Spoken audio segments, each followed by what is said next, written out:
Betting apps ప్రపంచంలో మరియు భారతదేశంలో ఇది పట్టి పీడిస్తున్న ఒక చెడు అలవాటు.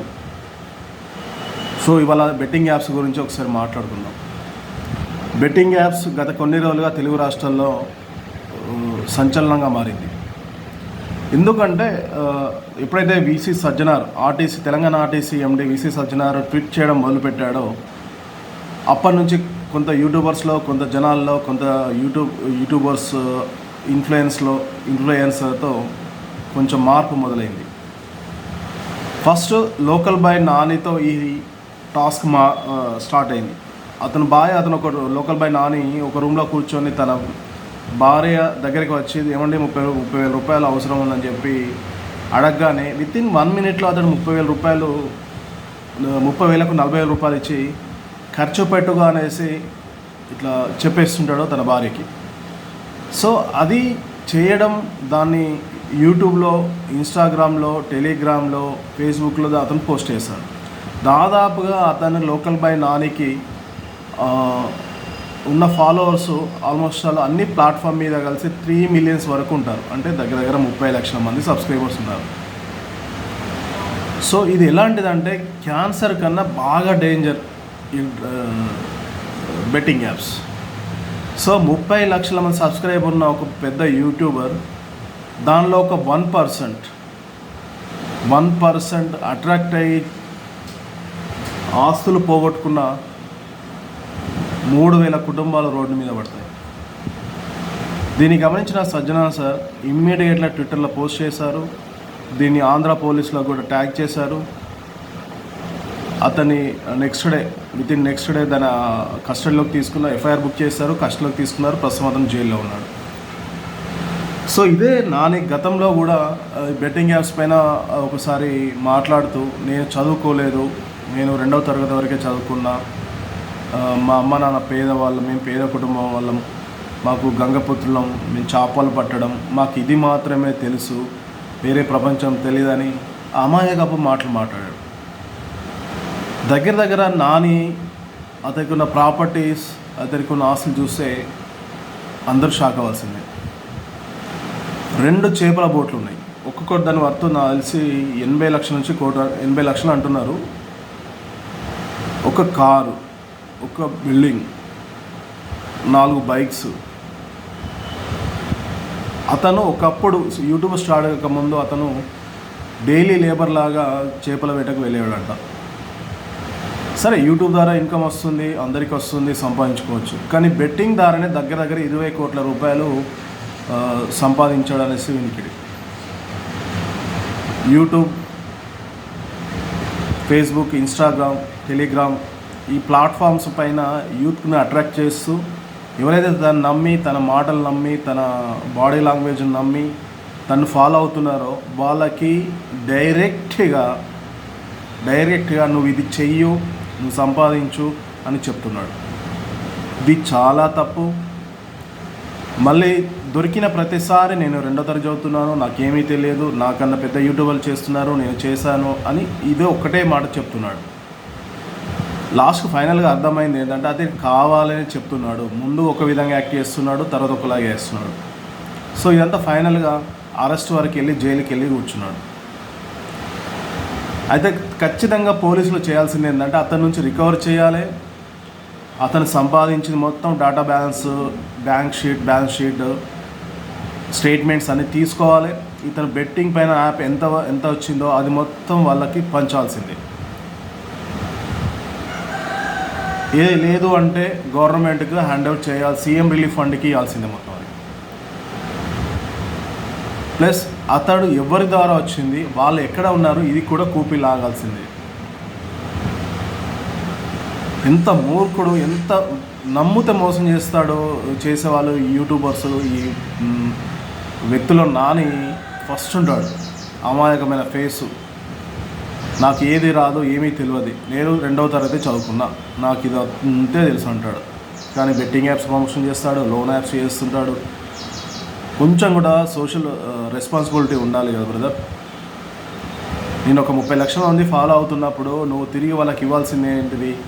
సమాజం పట్ల గౌరవం, సొసైటీ పట్ల గౌరవం, 4 మంచి వ్యాఖ్యలు, 4 మంచి పనులు, కష్టపడే మనస్తత్వం చెప్పాలి. కానీ బెట్టింగ్ యాప్స్ చేయండి, అందులో పోతే లోన్ యాప్స్ నుంచి లోన్ తీసుకోండి, రాత్రి కోటీశ్వరుడు అవుతారు. సిగ్గుండాలి, కొంచెం అన్న సిగ్గు ఉండాలి. నెలంతా కష్టపడితే 20,000 30,000 వచ్చే కుటుంబాలు కూడా లేవు. కానీ నువ్వు గంటల 40,000 సంపాదిస్తున్నావు అంటే సిగ్గుండాలి నీకు. ఇక నెక్స్ట్ బయ్యర్ సన్నీ యాదవ్. వీడు ఒక తెలంగాణ దుర్మార్గుడు. ఎంత దుర్మార్గుడు అంటే వీళ్ళది middle class, below middle class family.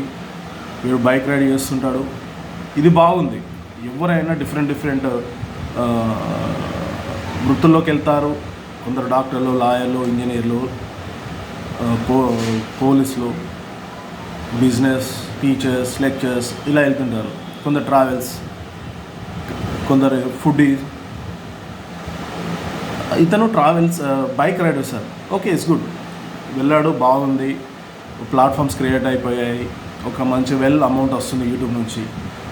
ఇతనికి ఎంత అత్యాశ అంటే యూట్యూబ్ నుంచి వచ్చే ఆదాయం కాకుండా బెట్టింగ్ యాప్స్కు అలవాటు పడ్డాడు. బెట్టింగ్ యాప్స్ ప్రమోషన్ చేయడం వల్ల ఇతను దాదాపుగా 30 తక్కువ టైంలో, విత్ స్పాన్ ఆఫ్ 2 ఇయర్స్లోనే 40 నుంచి 50 కోట్లు అంటున్నారు. ఎగ్జాక్ట్లీగా తెలియదు కానీ 40 కోట్ల వరకు సంపాదించాడు బెట్టింగ్ యాప్స్ ద్వారా అంటున్నారు. ఇతను ఆస్తులు తక్కువేం లేవు. జాగ్వర్ కారు, ఇంకో క్రెటా కారు, 4 ఫ్లోర్స్ బిల్డింగ్ అంటే ఏదో, 5 స్పోర్ట్స్ బైక్, ఒక్కొక్కటి 30-40 లక్షల బైక్స్ అంట. ఎందుకు ఇంత నీకు వస్తుంది కదా యూట్యూబ్లో, నువ్వు దగ్గర ఇతంది కూడా యూట్యూబ్, ఇన్స్టాగ్రాము, ఫేస్బుక్, టెలిగ్రాము ఇవన్నీ కలిస్తే దగ్గర నా 4 మిలియన్స్ అంటే 40 లక్షల మంది సబ్స్క్రైబర్స్ ఉన్నారు. సిగ్గుండాలి కొంచెం కూడా. మనిషి పుట్టినప్పుడు, దేవుడు ఇచ్చినప్పుడు నీకు అప్పటికే నువ్వు సక్సెస్ అయినావు, నువ్వు ఫేమస్ యూట్యూబర్. నువ్వు నలుగురికి 4 వాక్యాలు మంచిగా చెప్పాల్సింది పోయి వీడట కెమెరా కొనుక్కోవడానికి కెమెరా షాప్కి పోయిండు. కెమెరా షాప్కి పోయినాక బిల్ పే చేసే టైంలో కెమెరా అన్బాక్సింగ్ చేశాడు, డిస్కౌంట్ ఇచ్చాడు అన్నాడు.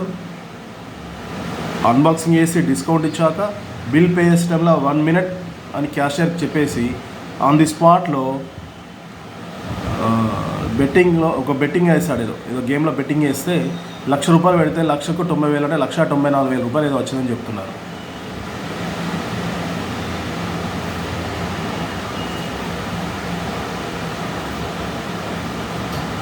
ఇంత మూర్ఖుడు అంటే ఆ వీడియో అన్బాక్సింగ్ చేసి ఆ బెట్టింగ్ యాప్ చేసి విత్ ఇన్ ఏ మినిట్లో 96,000 సంపాదించని చెప్పేసి ఆ వీడియోను రికార్డ్ చేసి అన్ని ప్లాట్ఫామ్స్ మీద వదిలేశాడు. యూట్యూబ్లో పెట్టాడు, ఇన్స్టాగ్రామ్లో పెట్టాడు, ఫేస్బుక్లో పెట్టాడు, టెలిగ్రామ్లో పెట్టాడు. అంటే నువ్వు ఎంతమందిని అట్రాక్ట్ చేస్తున్నావు, ఎంతమంది కుటుంబాలను నాశనం చేస్తున్నావు. సిగ్గుండాలి. నువ్వు ఎక్కడి నుంచి వచ్చినావు? మెడికల్ షాప్ నుంచి వచ్చినావు. నువ్వు చదివింది బీటెక్. నువ్వు ఏదో ఉద్ధరిస్తావు, ఏదో చేసినావు అనే ఉద్దేశంతోనే కదా నేను ఇంతమంది ఫాలో అవుతున్నారు. నువ్వు కొత్త కాన్సెప్ట్లు తీసుకొస్తాను. బెట్టింగ్ తీసుకొచ్చి జీవితాలు నాశనం చేస్తున్నావా? నిన్ను నమ్ముకున్న వాళ్ళని నాశనం చేస్తున్నావా? నువ్వు ఆల్రెడీ సక్సెస్ యూట్యూబర్. పోనీ ఎవడైనా మంచి వ్యాఖ్య చెప్తే నా అన్వేషణ, వీడు సజ్జన సార్ ఎవరైనా చెప్పారు అనుకో, వాళ్ళకి రివర్స్ అటాక్, ఒక మాఫియా ద్వారా రివర్స్ అటాక్ చేస్తా. ఇది అయిపోయింది. ఇక నీ కాలం, నీ టైం అయిపోయింది. ఇక నేను రోడ్డు మీద తన్నే కాలం కూడా వచ్చేసింది. ఒక్కని కాదు, ఒక్కరి దగ్గర నువ్వు అప్పు తీసుకొని మోసం చేసినావు అని కాదు. ఇది నువ్వు సొసైటీని నాశనం చేస్తున్నావు. కంప్లీట్గా సొసైటీని నాశనం చేస్తున్నావు.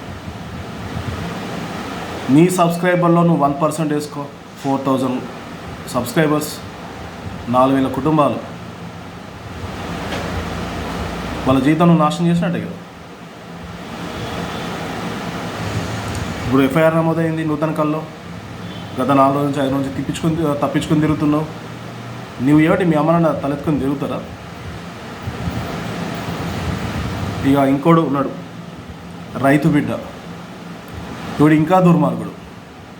వీడు బిగ్ బాస్ పోకముందు వీడు పొలం దగ్గర ట్రాక్టర్ మీద షర్ట్ ఇప్పేసి పొలంలో నారు గుంచుతూ షర్ట్ విప్పేసి, అన్న మీరు రైతు బిడ్డలో అన్నా, మీరు లేని వాళ్ళమన్నా, యాక్టింగ్ బాగానే ఉంది. నువ్వు ఆ వీడియోలోకి నమ్మి నీ దగ్గరికి వచ్చారు, నిన్ను సబ్స్క్రైబ్ చేశారు, బిగ్ బాస్ గెలిపించారు, నీకు గుర్తింపునిచ్చారు. గుర్తింపు పాటు నీకు డబ్బులు కూడా వచ్చినాయి. ఇక నీకేం పోయే కాలం ఉంది? నువ్వు చెప్తున్నావు కదా రైతులను ఉద్దేశిస్తాను, రైతులను ఉద్ధరిస్తాను. ఏం ఉద్ధరిస్తున్నావు? నువ్వు బిగ్ బాస్ గెలిచిన సొమ్మును వంచుతాను పంచినావా? సిగ్గుందా నీకేమన్నా? నువ్వేమైనా యుద్ధంలో ఆర్మీలో బార్డర్లో యుద్ధం చేసి వచ్చినావు? నీకు సెక్యూరిటీ కావాలా? బిగ్ బాస్ గెలిచాక నువ్వు బయటకు వచ్చాక నువ్వు చేసిన వీరంగం గుర్తుందా? 4 బస్సులను తగబెట్టినావు. ఆ పక్కన ఎంతమంది ఫ్యామిలీస్కి ఇబ్బంది పెట్టినావు? రౌడీజమా? తెలంగాణ నువ్వు రౌడీజం చేస్తా అనుకుంటున్నావా?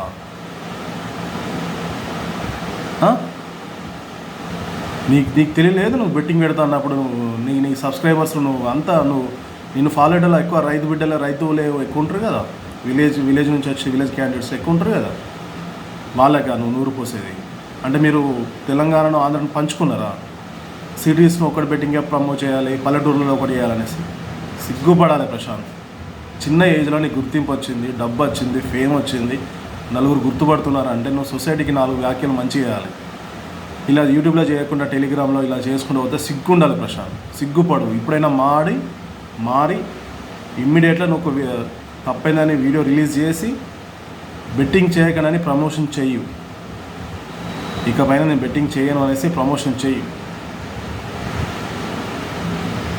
ఇక పోతే ఇంకొకడు ఉన్నాడు, వీడు దున్నపోతుకి ఎక్కువ, దున్న పంది కన్నా అడవి పందికి ఎక్కువ, దున్నపోతుకు తక్కువ అన్నట్టు ఉంటాడు. దాని పేరు ఇమ్రాన్. వీనికి సిగ్గు ఉండాలి. వీడు చేసే కంటెంట్ ఏముండదు. 4 ఛానల్ పెట్టుకున్నాడు, 4 ద్వారా ఏదో ఎంటర్టైన్మెంట్ చేసుకున్నాడు. మరి వీనికి ఏం పోయే కాలం? నీకేం పోయే కాలం? నీకు సోషల్ రెస్పాన్సిబిలిటీ లేదా? 100 మందిని పోచుకొని తింటా నీకు ఎట్లా తినాలనిపిస్తుంది? నీకో 2 పిల్లలు 3 పిల్లలు ఉన్నట్టున్నారు కదా, నీకో నువ్వు పెద్ద యూట్యూబరే, నీకో సబ్స్క్రైబర్స్ ఉన్నారు. నీకు ఒక యూట్యూబ్ ఛానలే 3 ఛానల్లే ఉన్నట్టున్నాయి. Facebook, Instagram, Telegram, YouTube. నీకు కలిసి నువ్వు 5 కోట్ల దాకా 50 లక్షల దాకా ఉన్నారు కదా నీకు సబ్స్క్రైబర్స్. నీకు సిగ్గుండాలి. బెట్టింగ్ యాప్స్ ప్రమోషన్ చేసినప్పుడు ఆల్రెడీ 1 year బ్యాకే ఒకసారి చెప్పారు, పోలీసులు చెప్పారు, సెంట్రల్ గవర్నమెంట్ చెప్పింది, బెట్టింగ్ యాప్స్ స్టాప్ చేయండి, జీవితాలు నాశనం అవుతున్నాయి అని చెప్పారు. కానీ నీకు తెలివేమైంది? నువ్వు ఎంటర్టైన్మెంట్ చేస్తున్నావు, చిన్న క్లిప్స్, చిన్న వీడియోస్ చేస్తున్నావు, నీకు ఇన్కమ్ బాగానే వస్తుంది కదా. ఇంకా వచ్చినప్పుడు ఇంకా ఇవన్నీ ఎందుకు? నీకు తెలుసా అసలు కుటుంబంలో ఒక వ్యక్తి చనిపోతే ఆ కుటుంబం పడే బాధ, ఆ తండ్రిదండ్రులు పడే బాధ నీకు తెలుసా? దయచేసి చెప్తున్నా, బెట్టింగ్ యాప్స్ ప్రమోషన్ చేయకండి. ఇంకా వేరే అడ్వర్టైజ్మెంట్ చేయండి, యూట్యూబ్ ఛానల్లో చేసుకోండి. కొందరు షాప్స్ ఓపెన్ చేస్తున్నారు, బేకరీస్ ఓపెన్ చేస్తున్నారు, సెలూన్స్ అంటున్నారు, కొన్ని క్లాసెస్ చెప్తున్నారు, రైతులకు సలహాలు సూచనలు ఇస్తున్నారు, కొందరు ట్రావెల్ చేసి కొత్త ప్లేస్లోకి పోతున్నారు. మీరేం చేస్తున్నారు? బెట్టింగ్ యాప్స్ చేసుకుంటూ జీవితాలు నాశనం చేస్తున్నారు.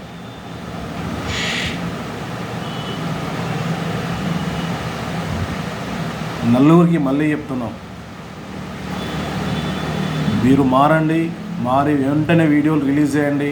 బెట్టింగ్ యాప్స్ చేయము, బెట్టింగ్ యాప్స్ జోలికి వద్దనేసి మీరు వీడియో క్లిప్ రిలీజ్ చేయండి. అది మీకు మంచిది, మీ కుటుంబ సభ్యులకు మంచిది. ఒక్కసారి పోలీసులు కానీ ప్రజల్లో కానీ చైతన్యం వచ్చిందంటే తలదించుకొని సిగ్గుపడాలి మీరు. ఇవి చిన్న కేసులు కాదు, ఇవి ప్రొహిబిటెడ్ కేసులు. Central government, state government ban చేసిన యాప్స్. ఒక్కసారి మీ అకౌంట్ స్టేట్మెంట్ చేస్తే మీకు మొత్తం తెలుస్తుంది ఏంది మీ చరిత్ర అన్నది.